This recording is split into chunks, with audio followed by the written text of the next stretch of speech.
Welcome, everyone. Today, we're doing a deep dive into something pretty radical: wave-particle interaction theory, WPIT for short, and coherence science. Our goal here is really to unpack a framework that tries to fundamentally redefine, well, almost everything: energy, mass, even gravity.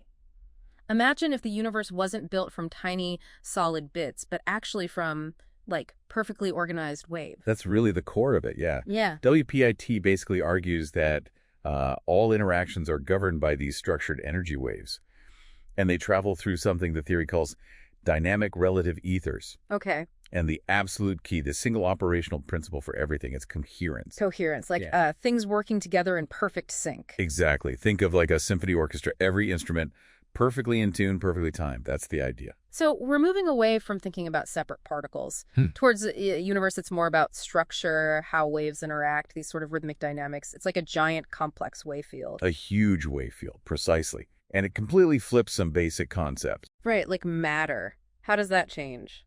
Well, matter, the solid stuff we think we touch, WPIT says it's not fundamentally solid. It actually emerges from structured wave densities. Emerges. So it's not a thing in itself, but an effect. Kind of, yeah. Imagine it less like a solid brick and more like a really stable ripple or maybe a knot in this cosmic ocean of waves, a persistent pattern.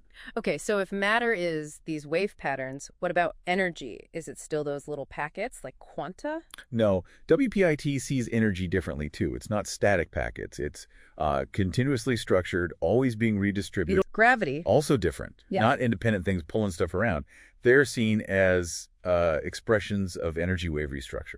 So the waves rearranging is the force. That's the concept. The structure changing creates the effect we perceive as force. And this happens in space. But space isn't empty in this view, right? Exactly. The theory states space isn't empty. It's structured by these dynamic relative ethers, the DREs. So the DREs are like the medium, the currents in that ocean. Yeah, dictating how the waves move, how they propagate. Okay. And this structured space, it leads to something called the energy condensation compression cycle, or ECCC. ECCC, what does that do? Well, it's proposed as the mechanism behind mass and gravity. It suggests a universe that's constantly recycling, self-sustaining. Gravity isn't a long-distance pull, but more of a local compression effect within these DREs. Wow, okay. That's a fundamentally different picture. So how does this wave idea, this framework, help with some of those big scientific puzzles, like wave-particle duality? Right. WPIT basically calls wave-particle duality an illusion. An illusion. It says light, for instance, is always a wave. Always. Anytime we see particle-like behavior, it's just an effect of how that wave interacts with the structured space, or maybe how our instruments measure it. Okay. What about things like dark energy and dark matter? The stuff we think makes up most of the universe. WPIT argues they're actually unnecessary constructs. Unnecessary, so we don't need them. The theory suggests the ECCC can explain those cosmic observations without them. It also reinterprets the cosmic microwave background, the CMB. It's not just old light. Right. It's proposed to be an active, structured wave field that governs cosmic restructuring. Almost like a cosmological weak force. An active field governing things. That's big. And it even tackles the speed of light, says it's not constant. Yeah, it suggests C is contextual, not a fundamental limit. Meaning it can change. Exactly. It could vary depending on the local DRE conditions, the structure of space right there. A bit like how the speed of sound changes depending on what it's traveling through. Challenges Einstein's postulate, obviously. Definitely. Okay, let's bring it closer to home. Climate change. WPIT accepts it's real, but says the standard model is broken.